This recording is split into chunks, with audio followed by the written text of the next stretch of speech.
peux enlever les lunettes. Voilà. Donc c'est vrai qu'on s'est aperçu quand même que maintenant les policiers devraient être équipés de fusils à pompe. Ils l'étaient auparavant, je crois, hein, d'ailleurs. Et on leur avait... Ils en avaient en dotation, c'est exact. Pourquoi on leur avait enlevé cette dotation? Je pense simplement que la dotation est restée, c'est simplement l'utilisation qui avait été restreinte. Ah oui, c'est-à-dire? Je pense. C'est-à-dire utilisation à quel niveau? C'est-à-dire que je pense aussi, hein, là je ne peux pas m'exprimer au nom de la police, hein, mais j'ai eu l'occasion d'en parler un petit peu avec eux. Je pense que la hiérarchie policière avait tout simplement demandé à ne plus utiliser les fusils à répétition manuelle à pompe lors d'opérations quelconques. Ah d'accord, parce qu'ils ne l'avaient pas en permanence, quoi. C'est-à-dire que C'est exceptionnel. les fusils à pompe étaient au râtelier et sont restés au râtelier, stop.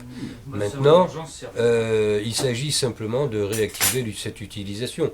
A priori, ça ne va pas plus loin. C'est-à-dire que c'est la hiérarchie policière, la chefferie, qui va décider, en fonction de la mission, de l'emploi ou non de tel ou tel type d'armement. D'accord. Ah, un fusil à pompe, on peut en voir un là? Éventuellement, vous en avez là, donc à la vente? Oui, j'imagine. Mais non, à la vente, non, parce que non. ces armes sont classées en 4e catégorie, alinéa 8 au titre de la loi du 6 mai 1995, et aucune autorisation n'est délivrée par aucune préfecture pour des armes de cette catégorie, de cet alinéa. D'accord. Donc, par contre, par rapport à la Kalachnikov, quand même, qui est une arme de guerre, oui. Le fusil à pompe, lui, n'est pas une arme de guerre. Oui, ça s'appelle une arme de défense. Bon, maintenant, d'un autre côté... Non, mais la différence, quand même, c'est que Kalachnikov, c'est quand même, ça tire en rafale. Tandis que le fusil à pompe ne tire pas en rafale. Il faut en revenir au bon vieil aphorisme qui veut que seul un projectile qui touche son but a de l'efficacité. Si vous mettez un âne avec une arme et qu'il vous loupe, le gars d'en face qui sait se servir de la sienne marquera la différence. Cela dit, que quand on voit la manière dont les voyous se servent des armes, notamment les Kalachnikov, ils ont des chances quand même de toucher leur cible. La preuve. Ça ne s'est pas très bien passé. D'un autre côté, je ne peux pas m'exprimer sur le fait divers marseillais qui a eu lieu récemment, parce que je n'ai pas de données techniques particulières. Le policier a-t-il fait un déplacement qui n'était pas prévu? On n'en sait rien. Mais les Kalachnikov, finalement doutable quand même, qui apparemment n'est pas très cher. Tout ce qui sort d'un canon est redoutable. Tout, et je dis bien tout. Tout ce qui passe à côté de son objectif n'a aucune efficacité. Il ne faut jamais perdre de vue des données basiques comme celle-ci. Il n'y a aucune arme plus redoutable qu'une autre. Il y a simplement les projectiles qui atteignent leur but et d'autres qui ne les atteignent pas. Mais d'où vient ce mythe de la Kalachnikov? Comment c'est-il qu'ils en ont tous maintenant? Tous ces voyous en ont? Parce que c'est pour une raison très simple, c'est l'arme la plus fréquente. La moins chère? En arme de tir à rafale? Il y a une vingtaine d'années, les estimations étaient de 70 millions, et je dis bien 70 millions, de Kalachnikov fabriqués par le bloc communiste, que ce soit l'Union soviétique, la Chine, les pays satellites et puis autres républiques soi-disant démocratiques. Ces gens-là ont fabriqué tout ça. Ils ne se sont pas arrêtés il y a 20 ans. Ils ont continué d'en fabriquer, bien entendu.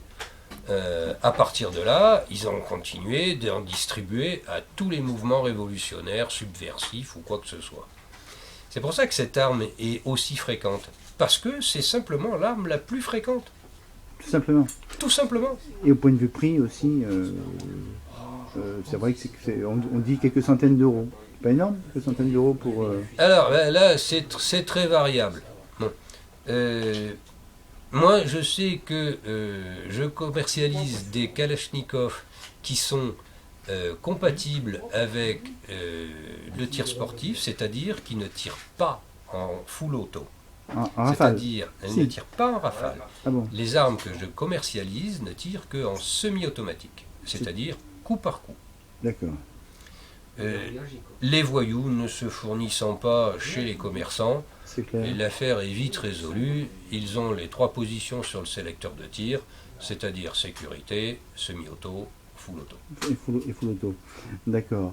Le problème, mais quand même, c'est que ces armes, apparemment, on les trouve très facilement. Il s'avérerait finalement que le marché parallèle, c'est plus facile finalement de trouver une arme en marché parallèle que d'aller chez l'armurier. Ah, toujours. Toujours. Toujours.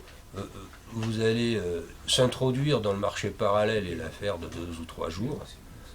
Le passeport universel étant bien entendu un billet vert, Mhm. en euros ou en dollars, avec si possible 100 au minimum marqué dessus. Et à partir de là... Dans les bars, par exemple? Non?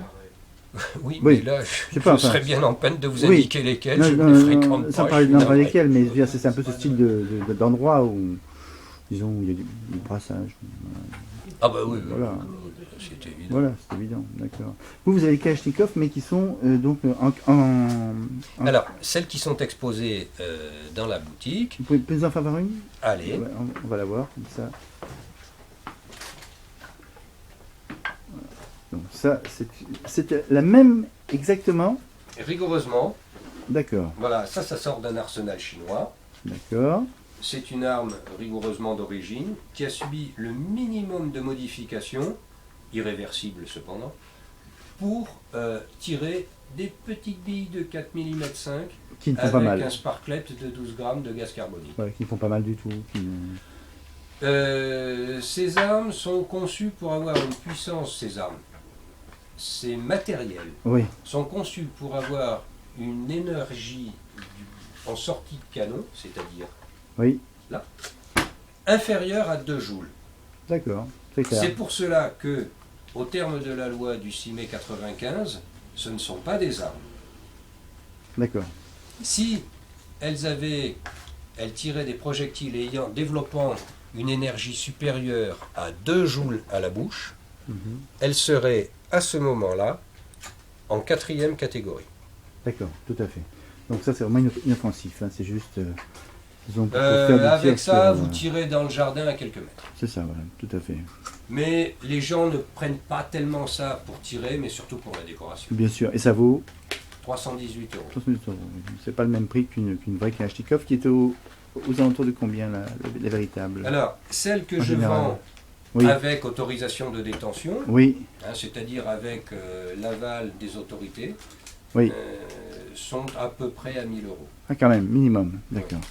Ok, Oui, parce qu'il y a quand même une grosse intervention pour les modifier de manière irréversible au tir semi-automatique. d'accord, tout à fait. Cela dit, par les commerçants, ils se font braquer de plus en plus avec des vraies armes ou des fausses armes, ça on ne sait pas. Enfin, les bijoutiers, c'est avec des vraies armes, on a pu le voir. Quelle est quelle est l'arme de dissuasion en fin de compte pour un commerçant? Qu'est-ce qu'il peut faire pour éviter de se faire tirer dessus, comme on a vu, notamment le bijoutier à Cannes, quoi, qui lui a été assassiné. Oui. On peut dire ça. Réellement, je ne sais pas trop. Parce que, bon, je ne suis pas bijoutier, mais une chose est sûre. Je suis commerçant aussi. Ouais. Et le discernement a beaucoup d'importance. C'est-à-dire que quand vous voyez des gens arriver dans votre commerce, vous voyez tout de suite s'ils sont là pour un achat, des questions, des choses comme ça. Oui, Bref, ils se sont mal pour intentionnés. du travail normal, D'accord. ou s'ils ne sont pas bien intentionnés. Il est clair que le gars qui rentre chez vous... Je et vous qui donne la sort caisse, au revoir, et la prochaine fois. immédiatement une arme, il bénéficie de la surprise, mais généralement, ce qu'il va chercher, c'est le fond de caisse, Ou les bijoux. Bien ou sûr. des bijoux, Ouais, qu'on a vu, bref, d'accord. un fric-frac quelconque.